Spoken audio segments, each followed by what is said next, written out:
The Adventures of Tom Sawyer by Mark Twain. Chapter 16. First Pipes. I've Lost My Knife.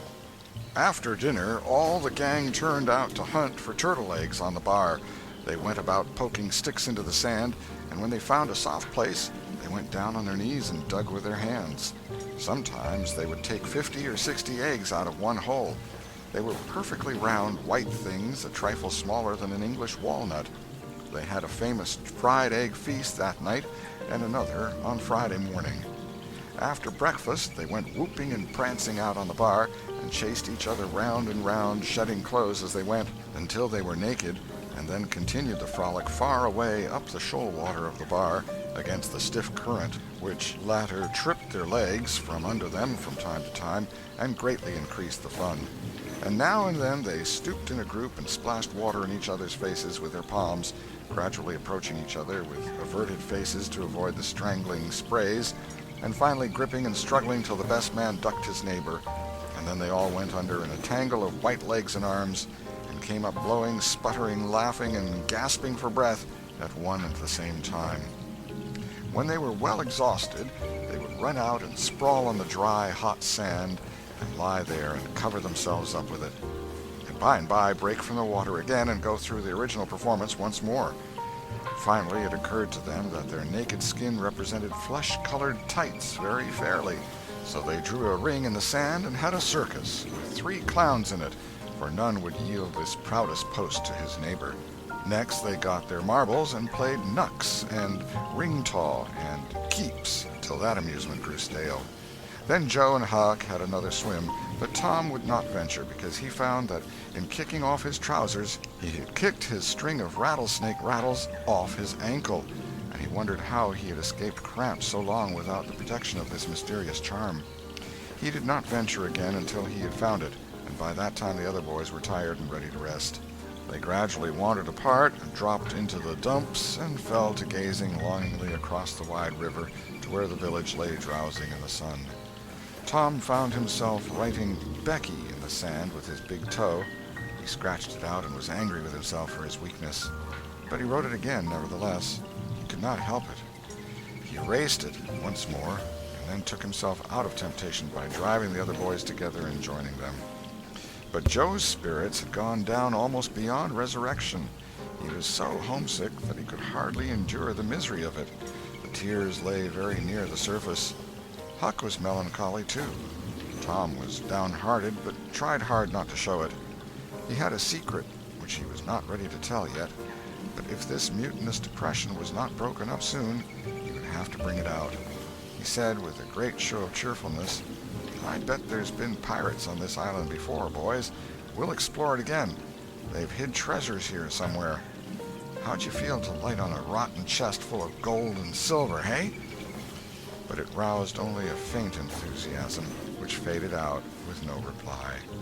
Tom tried 1 or 2 other seductions, but they failed, too. It was discouraging work. Joe sat poking up the sand with a stick and looking very gloomy. Finally he said, "Oh, boys, let's give it up. I want to go home. It's so lonesome." "Oh, no, Joe, you'll feel better by and by," said Tom. "Just think of the fishing that's here." "I don't care for fishing. I want to go home." "But, Joe, there ain't such another swimming place anywhere." "Swimming's no good. I don't seem to care for it, somehow, when there ain't anybody to say I shan't go in. I mean to go home."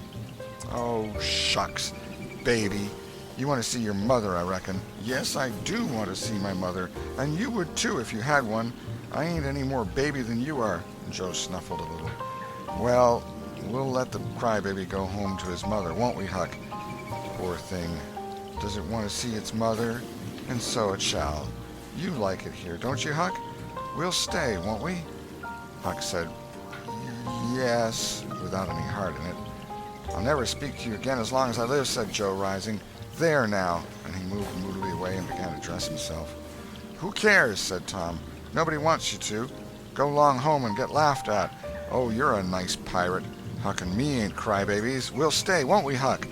Let him go if he wants to. I reckon we can get along without him, p'raps." But Tom was uneasy, nevertheless, and was alarmed to see Joe go sullenly on with his dressing.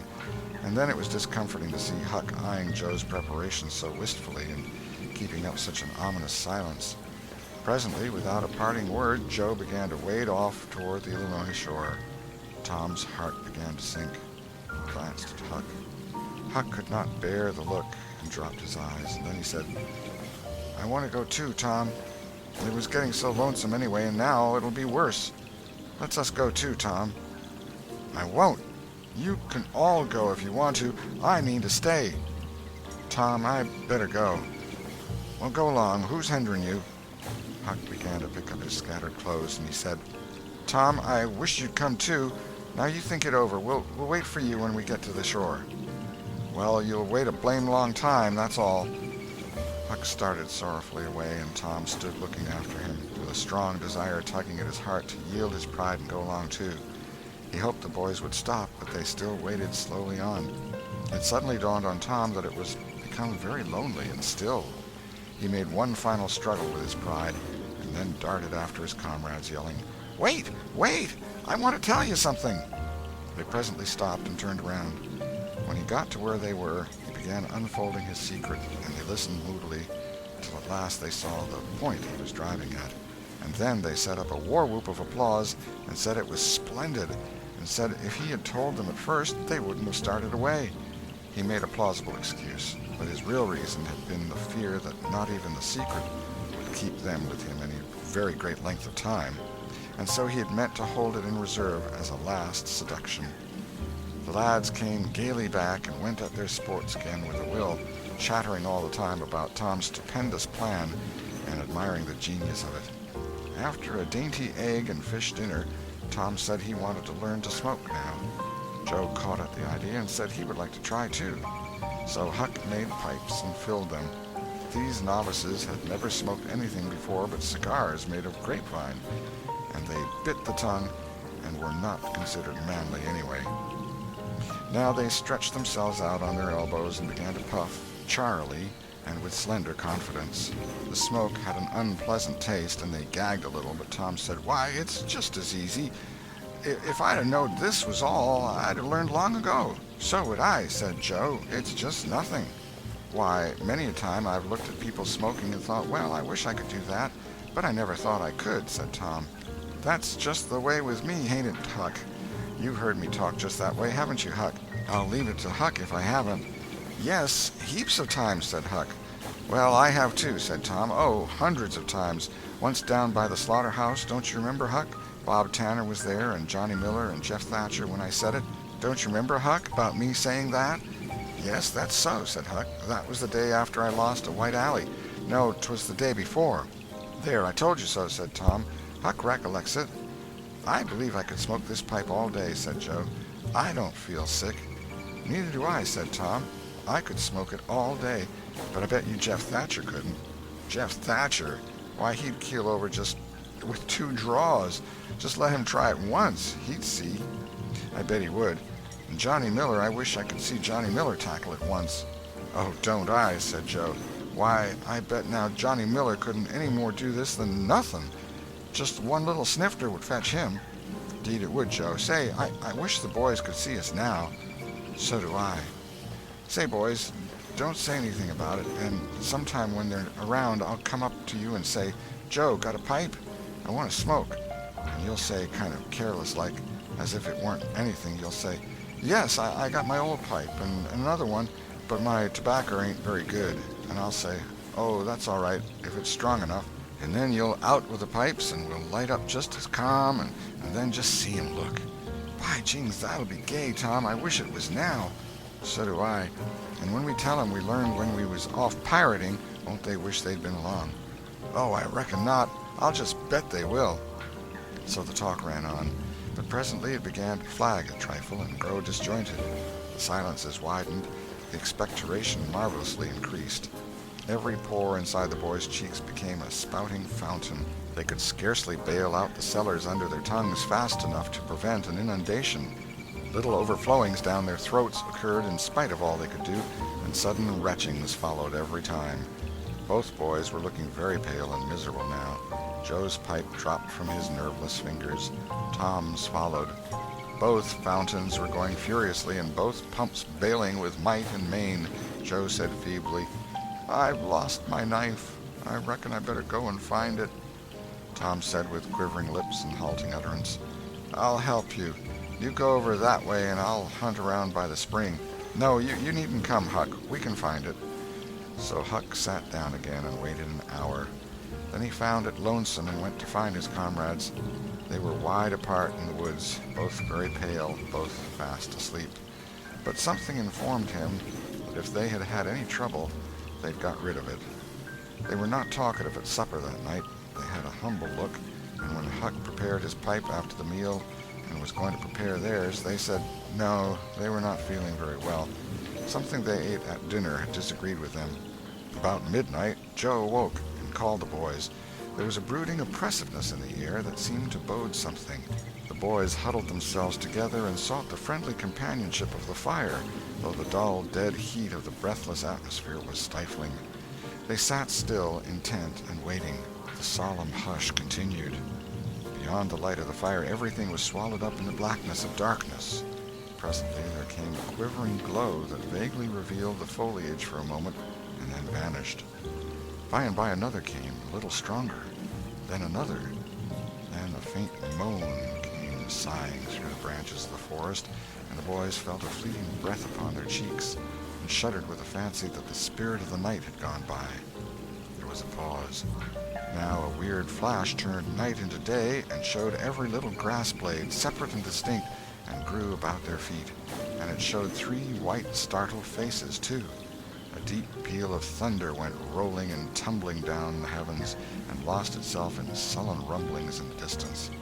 A sweep of chilly air passed by, rustling all the leaves and snowing the flaky ashes broadcast about the fire.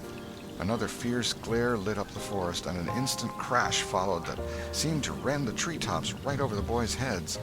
They clung together in terror in the thick gloom that followed.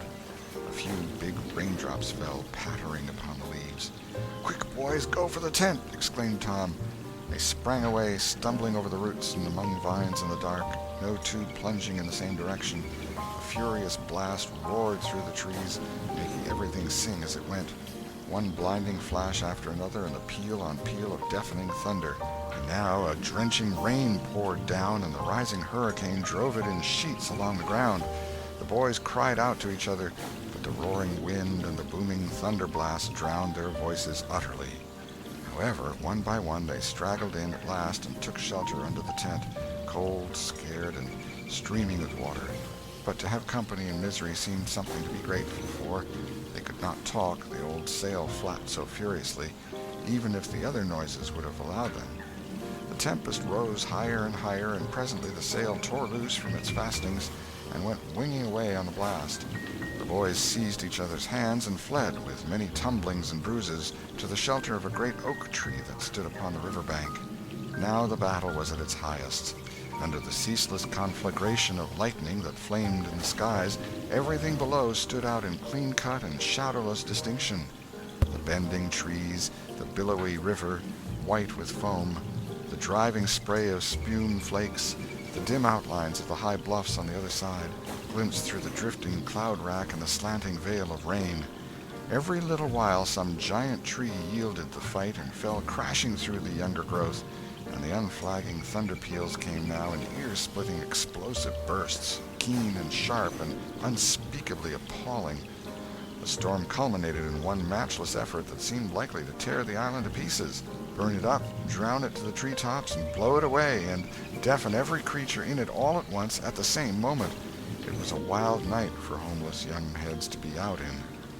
But at last the battle was done, and the forces retired with weaker and weaker threatenings and grumblings, and peace resumed her sway. The boys went back to camp, a good deal awed, but they found there was still something to be thankful for, because the great sycamore, the shelter of their beds, was a ruin now, blasted by the lightnings, and they were not under it when the catastrophe happened. Everything in camp was drenched, the campfire as well, for they were but heedless lads, like their generation, and had made no provision against rain. Here was matter for dismay, for they were soaked through and chilled. They were eloquent in their distress, but but they presently discovered that the fire had eaten so far up under the great log it had been built against, where it curved upward and separated itself from the ground, that a handbreadth or so of it had escaped wetting. So they patiently wrought until, with shreds and bark gathered from undersides of sheltered logs, they coaxed the fire to burn again. Then they piled on great dead boughs till they had a roaring furnace, and were glad-hearted once more. They dried their boiled ham and had a feast, and after that they sat by the fire and expanded and glorified their midnight adventure until morning, for there was not a dry spot to sleep on anywhere around. As the sun began to steal in upon the boys, drowsiness came over them, and they went out on the sandbar and lay down to sleep. They got scorched out by and by, and drearily set about getting breakfast. After the meal they felt rusty and stiff-jointed and a little homesick once more. Tom saw the signs, and fell to cheering up the pirates as well as he could. But they cared nothing for marbles or circus or swimming or anything. He reminded them of the imposing secret and raised a ray of cheer. While it lasted, he got them interested in a new device. This was to knock off being pirates for a while and be Indians for a change. They were attracted by this idea, so it was not long before they were stripped and striped from head to heel with black mud, like so many zebras, all of them chiefs, of course, and then they went tearing through the woods to attack an English settlement. By and by they separated into 3 hostile tribes, and darted upon each other from ambush with dreadful war-whoops, and killed and scalped each other by thousands. It was a gory day. Consequently, it was an extremely satisfactory one. They assembled in camp towards supper-time, hungry and happy. But now a difficulty arose. Hostile Indians could not break the bread of hospitality together without first making peace, and this was a simple impossibility without smoking a pipe of peace. There was no other process that they ever heard of. 2 of the savages almost wished they had remained pirates. However, there was no other way.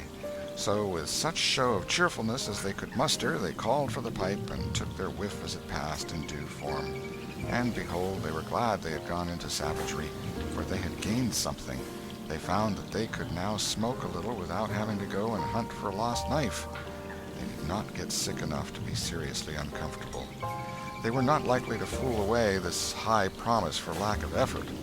No, they practiced cautiously after supper with right fair success, and so they spent a jubilant evening. They were prouder and happier in their new acquirement than they would have been in the scalping and skinning of the 6 nations.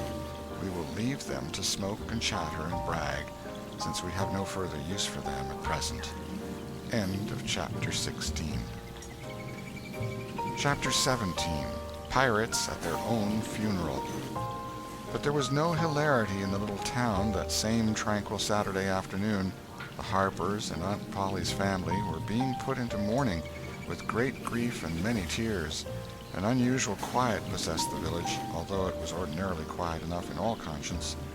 The villagers conducted their concerns with an absent mind and talked little, but they sighed often. The Saturday holiday seemed a burden to the children. They had no heart in their sports and gradually gave them up. In the afternoon, Becky Thatcher found herself moping about the deserted schoolhouse yard and feeling very melancholy, but she found nothing there to comfort her. She soliloquized, "Oh, if I only had a brass andiron knob again, but I haven't got anything now to remember him by." And she choked back a little sob. Presently she stopped and said to herself, "It was right here. Oh, if it was to do over again, I wouldn't say that. I wouldn't say it for the whole world. But he's gone now. I'll never, never, never see him any more." This thought broke her down, and she wandered away, with the tears rolling down her cheeks. Then quite a group of boys and girls, playmates of Tom's and Joe's, came by and stood looking over the paling fence and talking in reverent tones of how Tom did so-and-so the last time they saw him, and how Joe said this and that small trifle, pregnant with awful prophecy, as they could easily see now, and each speaker pointed out the exact spot where the lost lad stood at the time, and then added something like, "And I was a-standing just so, just as I am now, and as if you was him, I was as close as that, and he smiled just this way, and then something seemed to go all over me, like awful, you know, and I never thought what it meant, of course, but I can see now."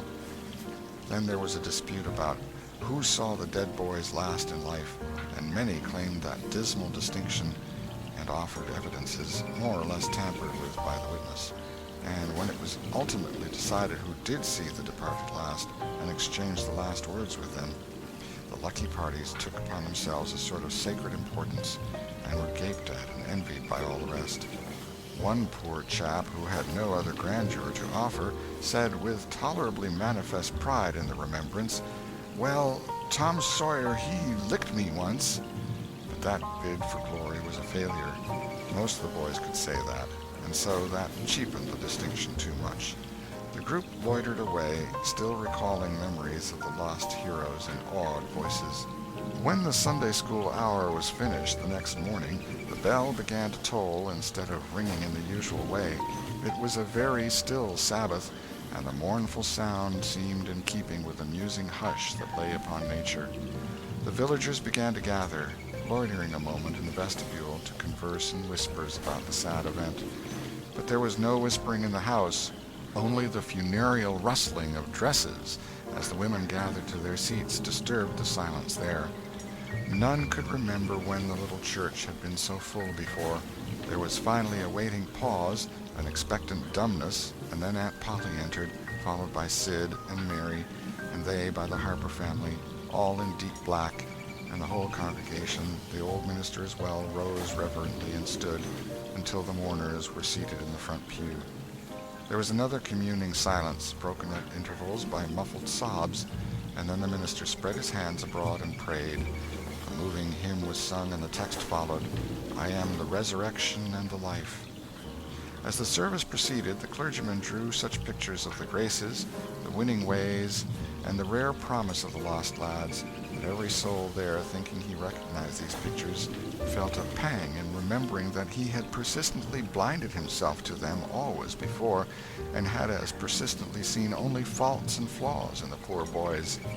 The minister related many a touching incident in the lives of the departed, too, which illustrated their sweet, generous natures, and the people could easily see now how noble and beautiful those episodes were, and remembered with grief that at the time they occurred they had seemed rank rascalities, well deserving of the cowhide. The congregation became more and more moved as the pathetic tale went on, till at last the whole company broke down and joined the weeping mourners in a chorus of anguished sobs, the preacher himself giving way to his feelings and crying in the pulpit. There was a rustle in the gallery which nobody noticed. A moment later the church door creaked. The minister raised his streaming eyes above his handkerchief and stood transfixed. First one and another pair of eyes followed the minister's, and then almost with one impulse the congregation rose and stared while the three dead boys came marching up the aisle, Tom in the lead, Joe next, and Huck, a ruin of drooping rags, sneaking sheepishly in the rear. They had been hid in the unused gallery listening to their own funeral sermon.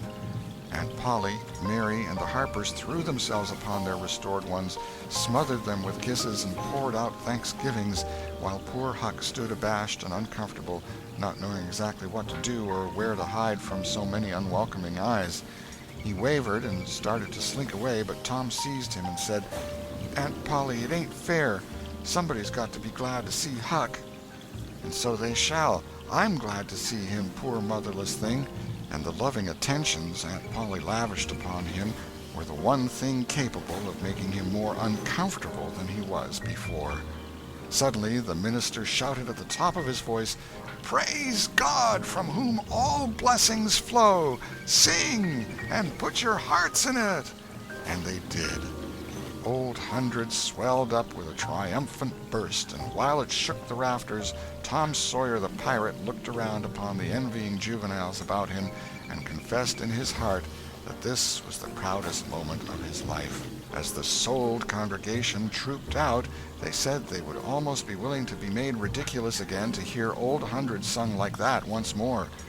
Tom got more cuffs and kisses that day, according to Aunt Polly's varying moods, than he had earned before in a year, and he hardly knew which expressed the most gratefulness to God and affection for himself.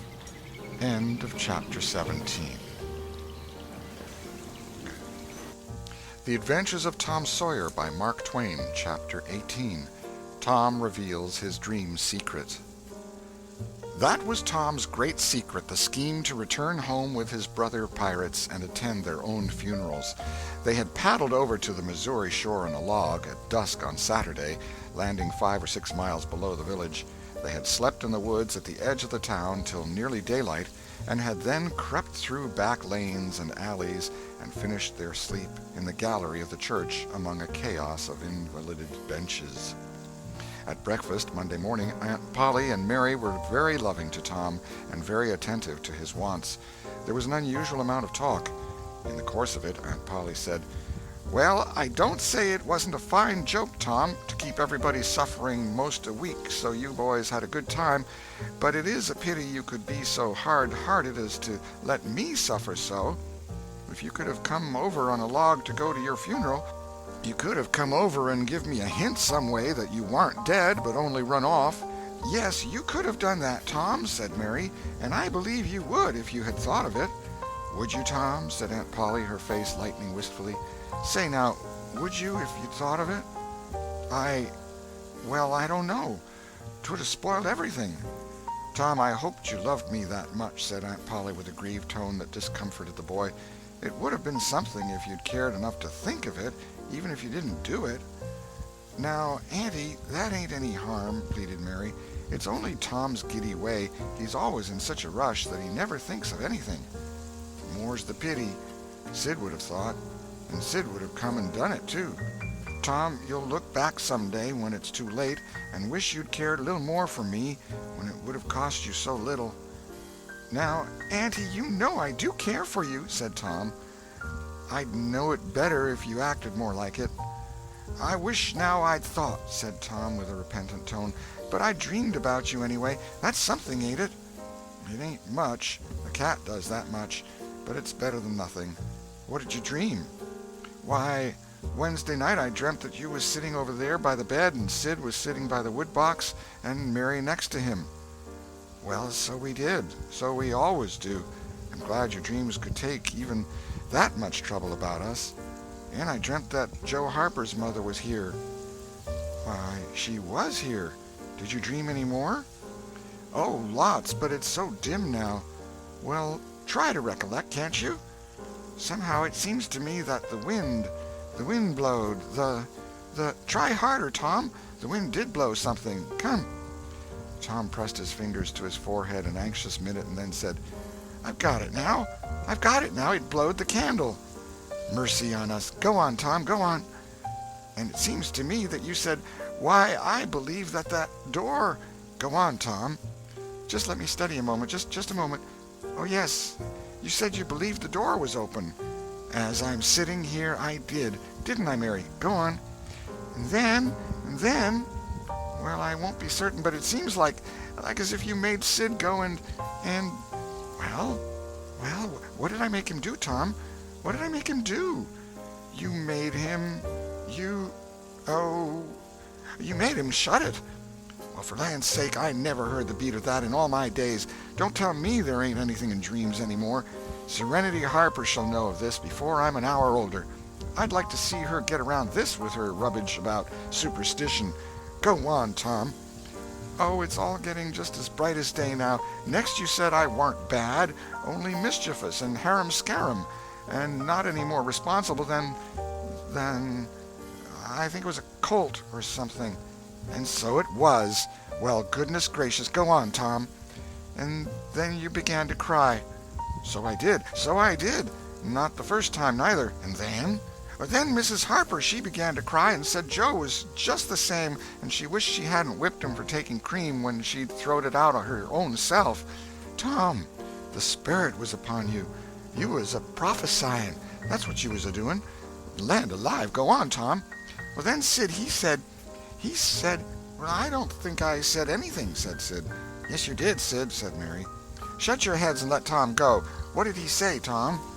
"He said, I think he said he hoped I was better off where I was gone to, but if I'd been better sometimes—" "There, did you hear that? It was his very words. And you shut him up sharp."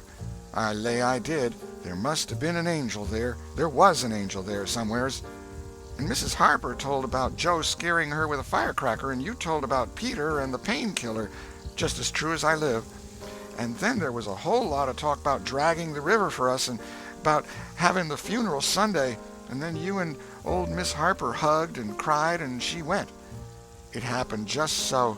It happened just so, as sure as I'm sitting in these very tracks. Tom, you couldn't have told it more like if you'd have seen it. And then what? Go on, Tom. Then I thought you prayed for me, and I could see you and hear every word you said. And you went to bed, and I was so sorry that I took and wrote on a piece of sycamore bark, "We ain't dead, we are only off being pirates," and put it on the table by the candle. And then you looked so good laying there asleep that I thought I went and leaned over and kissed you on the lips. Did you, Tom? Did you? I just forgive you everything for that. And she seized the boy in a crushing embrace that made him feel like the guiltiest of villains. It was very kind, even though it was only a dream, Sid soliloquized just audibly. Shut up, Sid. A body does just the same in a dream as he'd do if he was awake. Here's a big Milam apple I've been saving for you, Tom, if you was ever found again. Now go along to school. I'm thankful to the good God and Father of us all I've got you back. That's long-suffering and merciful to them that believe on him and keep his word, though goodness knows I'm unworthy of it. But if only the worthy ones got his blessings and had his hand to help them over the rough places, there's few enough would smile here or ever enter into his rest when the long night comes. Go along, Sid, Mary, Tom. Take yourselves off. You've hindered me long enough. The children left for school, and the old lady to call on Mrs. Harper and vanquish her realism with Tom's marvelous dream. Sid had better judgment than to utter the thought that was in his mind as he left the house. It was this: pretty thin, as long as a dream is that, without any mistakes in it. What a hero Tom was become now. He did not go skipping and prancing, but moved with a dignified swagger as became a pirate who felt that the public eye was on him. And indeed it was. He tried not to seem to see the looks or hear the remarks as he passed along, but they were food and drink to him. Smaller boys than himself flocked at his heels, as proud to be seen with him and tolerated by him as if he had been the drummer at the head of a procession or the elephant leading a menagerie into town. Boys of his own size pretended not to know he had been away at all, but they were consuming with envy nevertheless. They would have given anything to have had that swarthy, sun-tanned skin of his and his glittering notoriety, and Tom would not have parted with either for a circus. At school, the children made so much of him and of Joe, and delivered such eloquent admiration from their eyes, that the two heroes were not long in becoming insufferably stuck-up. They began to tell their adventures to hungry listeners, but they only began. It was not a thing likely to have an end, with imaginations like theirs to furnish material. And finally, when they got out their pipes and went serenely puffing around, the very summit of glory was reached. Tom decided that he could be independent of Becky Thatcher now. Glory was sufficient. He would live for glory. Now that he was distinguished, maybe she would be wanting to make up. Well, let her. She should see that he could be as indifferent as some other people. Presently she arrived. Tom pretended not to see her. He moved away and joined a group of boys and girls and began to talk. Soon he observed that she was tripping gaily back and forth with flushed face and dancing eyes, pretending to be busy chasing schoolmates, and screaming with laughter when she made a capture. But he noticed that she always made her captures in his vicinity, and that she seemed to cast a conscious eye in his direction at such times, too. It gratified all the vicious vanity that was in him, and so, instead of winning him, it only set him up the more, and made him the more diligent to avoid betraying that he knew she was about. Presently she gave over skylarking, and moved irresolutely about, sighing once or twice, and glancing furtively and wistfully toward Tom. Then she observed that now Tom was talking more particularly to Amy Lawrence than to anyone else. She felt a sharp pang and grew disturbed and uneasy at once. She tried to go away, but her feet were treacherous, and carried her to the group instead. She said to a girl almost at Tom's elbow with sham vivacity, "Why, Mary Austin, you bad girl, why didn't you come to Sunday school?" "I did come. Didn't you see me?" "Why, no. Did you? Where did you sit?" "I was in Miss Peters' class, where I always go. I saw you." "Did you? Why, it's funny, I didn't see you. I wanted to tell you about the picnic." "Oh, that's jolly. Who's going to give it?" "My ma's going to let me have one." "Oh, goody. I hope she'll let me come." "Well, she will. The picnic's for me. She'll let anybody come that I want, and I want you." "That's ever so nice. When is it going to be?" "By and by. Maybe about vacation." "Oh, won't it be fun? You going to have all the girls and boys?" "Yes, every one that's friends to me, or wants to be," and she glanced ever so furtively at Tom. But he talked right along to Amy Lawrence about the terrible storm on the island, and how the lightning tore the great sycamore tree all to flinders while he was standing within 3 feet of it. "Oh, may I come?" said Gracie Miller. "Yes." "And me?" said Sally Rogers. "Yes." "And me too?" said Susie Harper. "And Joe?" "Yes." And so on, with clapping of joyful hands till all the group had begged for invitations but Tom and Amy. Then Tom turned coolly away, still talking, and took Amy with him. Becky's lips trembled and the tears came to her eyes. She hid these signs with a forced gaiety and went on chattering, but the life had gone out of the picnic now, and out of everything else. She got away as soon as she could, and hid herself and had what her sex call a good cry. Then she sat moody with wounded pride till the bell rang. She roused up now with a vindictive cast in her eye, and gave her plaited tails a shake, and said she knew what she'd do. At recess, Tom continued his flirtation with Amy with jubilant self-satisfaction, and he kept drifting about to find Becky and lacerate her with the performance. At last he spied her, but there was a sudden falling of his mercury.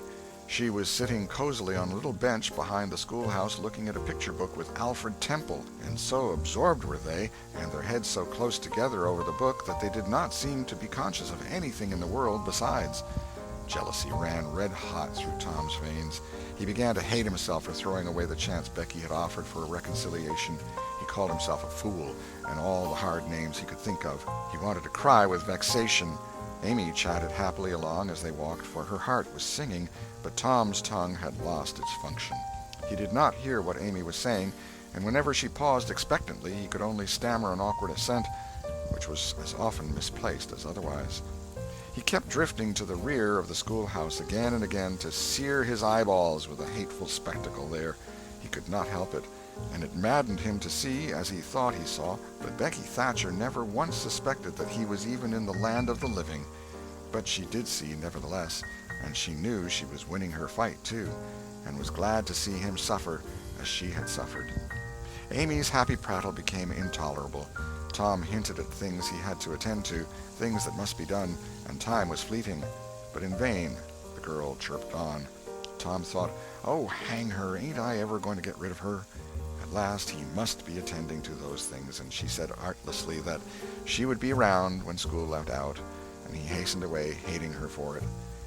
Any other boy, Tom thought, grating his teeth, any boy in the whole town but that St. Louis smarty that thinks he dresses so fine and is aristocracy. Oh, all right, I licked you the first day you ever saw this town, mister, and I'll lick you again. You just wait till I catch you out. I'll just take and he went through the motions of thrashing an imaginary boy, pummeling the air and kicking and gouging. "Oh, you do you? You holler enough, do you? Now, then, let that learn you." And so the imaginary flogging was finished to his satisfaction. Tom fled home at noon. His conscience could not endure any more of Amy's grateful happiness, and his jealousy could bear no more of the other distress. Becky resumed her picture inspections with Alfred, but as the minutes dragged along and no Tom came to suffer, her triumph began to cloud, and she lost interest. Gravity and absent-mindedness followed, and then melancholy.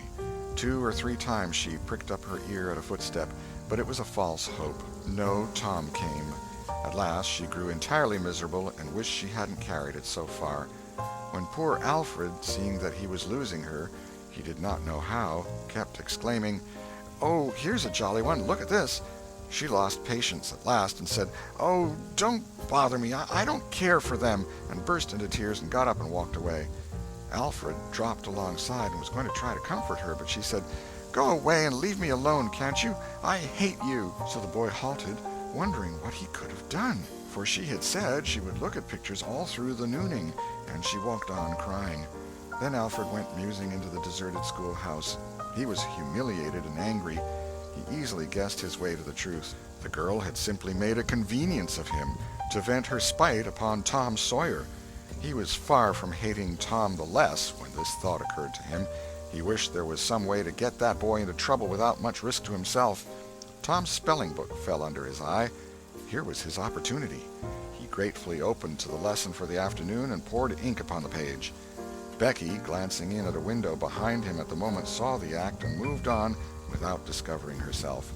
She started homeward now, intending to find Tom and tell him. Tom would be thankful and their troubles would be healed. Before she was halfway home, however, she had changed her mind. The thought of Tom's treatment of her when she was talking about her picnic came scorching back and filled her with shame. She resolved to let him get whipped on the damaged spelling book's account and to hate him forever into the bargain. End of Chapter 18. Chapter 19. The Cruelty of I Didn't Think. Tom arrived at home in a dreary mood, and the first thing his aunt said to him showed him that he had brought his sorrows to an unpromising market. "Tom, I've a notion to skin you alive." "Auntie, what have I done?" "Well, you've done enough. Here I go over to Serenity Harper like an old softy, expecting I'm going to make her believe all that rubbish about that dream, when lo and behold she'd found out from Joe that you was over here and heard all the talk we had that night. Tom, I don't know what is to become of a boy that will act like that. It makes me feel so bad to think that you could let me go to Serenity Harper and make such a fool of myself and never say a word." This was a new aspect of the thing. His smartness of the morning had seemed to Tom a good joke before and very ingenious. It merely looked mean and shabby now. He hung his head and could not think of anything to say for a moment. Then he said, "Auntie, I wished I hadn't done it, but I didn't think." "Oh, child, you never think. You never think of anything but your own selfishness. You could think to come all the way over here from Jackson's Island in the night to laugh at our troubles, and you could think to fool me with a lie about a dream, but you couldn't ever think to pity us and save us from sorrow." "Auntie, I know now it was mean, but I didn't mean it to be mean. I didn't, honest. And besides, I didn't come over here to laugh at you that night." "What did you come for, then?" "It was to tell you not to be uneasy about us, because we hadn't got drowned." Tom, I would be the thankfulest soul in this world if I could believe you ever had as good a thought as that. But you know you never did, and I know it, Tom." Indeed, I did, Auntie. I wish I may never stir if I didn't." "Oh, Tom, don't lie. Don't do it.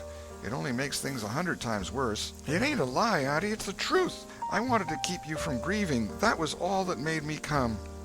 "I'd give the whole world to believe that. It would cover up a power of sins, Tom. I'd most be glad you'd run off and acted so bad, but it ain't reasonable, because why didn't you tell me, child?" "Why, you see, when you got to talking about the funeral, I just got all full of the idea of our coming and hiding in the church, and I couldn't somehow bear to spoil it. So I just put the bark back in my pocket and kept mum." "What bark?" "The bark I wrote on to tell you we'd gone pirating. I wish now you'd waked up when I kissed you. I do, honest." The hard lines in his aunt's face relaxed, and a sudden tenderness dawned in her eyes. "Did you kiss me, Tom?" "Why, yes, I did." "Are you sure you did, Tom?" "Why, yes, I did, Auntie, certain sure." "What did you kiss me for, Tom?" "Because I loved you so, and you laid there moaning, and I was so sorry." The words sounded like truth. The old lady could not hide a tremor in her voice when she said, "Kiss me again, Tom, and be off with you to school now, and don't bother me any more." The moment he was gone, she ran to a closet and got out the ruin of a jacket which Tom had gone pirating in. Then she stopped with it in her hand and said to herself, "No, I don't dare. Poor boy, I reckon he'd lied about it, but it's a blessed, blessed lie. There's such a comfort come from it. I hope I know the Lord will forgive him, because it was such good-heartedness in him to tell it. But I don't want to find out it's a lie. I won't look." She put the jacket away and stood by, musing a minute. Twice she put out her hand to take the garment again, and twice she refrained. Once more she ventured, and this time she fortified herself with the thought, "It's a good lie. It's a good lie. I won't let it grieve me." So she sought the jacket pocket. A moment later she was reading Tom's piece of bark through the flowing tears and saying, "I forgive the boy now if he'd committed 1,000,000 sins." End of Chapter 19. Chapter 20. Tom Takes Becky's Punishment. There was something about Aunt Polly's manner when she kissed Tom that swept away his low spirits and made him light-hearted and happy again. He started to school and had the luck of coming upon Becky Thatcher at the head of Meadow Lane. His mood always determined his manner. Without a moment's hesitation he ran to her and said, "I acted mighty mean today, Becky, and I'm so sorry. I won't ever do that way again. As long as I ever live, please make up, won't you?" The girl stopped and looked at him scornfully in the face. "I'll thank you to keep yourself to yourself, Mr. Thomas Sawyer. I'll never speak to you again." She tossed her head and passed on. Tom was so stunned that he had not even presence of mind enough to say, "Who cares, Miss Smarty?" until the right time to say it had gone by. So he said nothing. But he was in a fine rage, nevertheless. He moped into the schoolyard, wishing she were a boy and imagining how he would trounce her if she were. He presently encountered her and delivered a stinging remark as he passed. She hurled one in return, and the angry breach was complete. It seemed to Becky, in her hot resentment, that she could hardly wait for school to take in. She was so impatient to see Tom flogged for the injured spelling book. If she had had any lingering notion of exposing Alfred Temple, Tom's offensive fling had driven it entirely away. Poor girl, she did not know how fast she was nearing trouble herself. The master, Mr. Dobbins, had reached middle age with an unsatisfied ambition. The darling of his desires was to be a doctor, but poverty had decreed that he should be nothing higher than a village schoolmaster. Every day he took a mysterious book out of his desk and absorbed himself in it at times when no classes were reciting. He kept that book under lock and key. There was not an urchin in school but was perishing to have a glimpse of it, but the chance never came. Every boy and girl had a theory about the nature of that book, but no two theories were alike, and there was no way of getting at the facts in the case. Now, as Becky was passing by the desk, which stood near the door, she noticed that the key was in the lock. It was a precious moment. She glanced around, found herself alone, and the next instant she had the book in her hands. The title page, Professor Somebody's Anatomy, carried no information to her mind, so she began to turn the leaves. She came at once upon a handsomely engraved and colored frontispiece, a human figure, stark naked. At that moment a shadow fell on the page, and Tom Sawyer stepped in at the door and caught the glimpse of the picture. Becky snatched at the book to close it, and had the hard luck to tear the pictured plate half down the middle. She thrust the volumes into the desk, turned the key, and burst out crying with shame and vexation. "Tom Sawyer, you are just as mean as you can be to sneak up on a person and look at what they're looking at. How could I know you was looking at anything? You ought to be ashamed of yourself, Tom Sawyer. You know you're going to tell on me, and what shall I do? What shall I do? I'll be whipped, and I never was whipped in school." Then she stamped her little foot and said, "Be so mean if you want to. I know something that's going to happen. You just wait and you'll see. Hateful, hateful, hateful." And she flung out of the house with a new explosion of crying. Tom stood still, rather flustered by this onslaught. Presently he said to himself, "What a curious kind of a fool a girl is. Never been licked in school. Shucks, what's a lickin'? That's just like a girl. They're so thin-skinned and chicken-hearted. Well, of course, I ain't going to tell old Dobbins on this little fool, because there's other ways of getting even on her that ain't so mean. But what of it? Old Dobbins will ask who it was tore his book. Nobody'll answer. Then he'll do just the way he always does, ask first one and then t'other, and when he comes to the right girl he'll know it, without any telling. Girls' faces always tell on them. They ain't got any backbone. She'll get licked. Well, it's a kind of a tight place for Becky Thatcher, because there ain't any way out of it." Tom conned the thing a moment longer and then added, "All right, though. She'd like to see me in such a fix. Let her sweat it out." Tom joined the mob of skylarking scholars outside. In a few moments the master arrived and school took in. Tom did not feel a strong interest in his studies. Every time he stole a glance at the girl's side of the room, Becky's face troubled him. Considering all things, he did not want to pity her, and yet it was all he could do to help it. He could get up no exaltation that was really worthy the name. Presently the spelling book discovery was made, and Tom's mind was entirely full of his own matters for a while after that. Becky roused up from her lethargy of distress and showed good interest in the proceedings. She did not expect that Tom could get out of his trouble by denying that he spilt the ink on the book himself, and she was right. The denial only seemed to make the thing worse for Tom. Becky supposed she would be glad of that, and she tried to believe she was glad of it, but she found she was not certain. When the worst came to the worst, she had an impulse to get up and tell on Alfred Temple. But she made an effort. and forced herself to keep still. "Because," said she to herself, "he'll tell about me tearing the book, sure. I wouldn't say a word, not to save his life."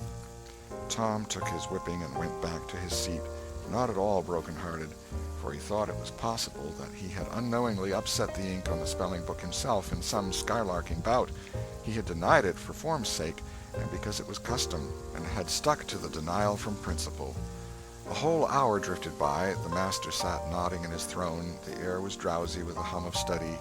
By and by Mr. Dobbins straightened himself up, yawned, and then unlocked his desk and reached for his book, but seemed undecided whether to take it out or leave it. Most of the pupils glanced up languidly, but there was two among them that watched his movements with intent eyes. Mr. Dobbins fingered his book absently for a while, then took it out and settled himself in his chair to read. Tom shot a glance at Becky. He had seen a hunted and helpless rabbit look as she did, with a gun leveled at its head. Instantly he forgot his quarrel with her. Quick, something must be done in a flash, too. But the very imminence of the emergency paralyzed his invention. Good, he had an inspiration. He would run and snatch the book, spring through the door, and fly. But his resolution shook for one little instant, and the chance was lost. The master opened the volume. If Tom only had the wasted opportunity back again. Too late. There was no help for Becky now, he said. The next moment the master faced the school. Every eye sank under his gaze. There was that in it which smote even the innocent with fear. There was silence while one might count 10. The master was gathering his wrath. Then he spoke. "Who tore this book?" There was not a sound. One could have heard a pin drop. The stillness continued. The master searched face after face for signs of guilt. "Benjamin Rogers, did you tear this book?" A denial. Another pause. "Joseph Harper, did you?" Another denial. Tom's uneasiness grew more and more intense under the slow torture of these proceedings. The master scanned the ranks of boys, considered a while, then turned to the girls. "Amy Lawrence." A shake of the head. "Gracie Miller." The same sign. "Susan Harper, did you do this?" Another negative. The next girl was Becky Thatcher. Tom was trembling from head to foot with excitement and a sense of hopelessness of the situation. "Rebecca Thatcher." Tom glanced at her face. It was white with terror. "Did you tear—" "No, look me in the face." Her hands rose in appeal. "Did you tear this book?" A thought shot like lightning through Tom's brain. He sprang to his feet and shouted, "I done it!"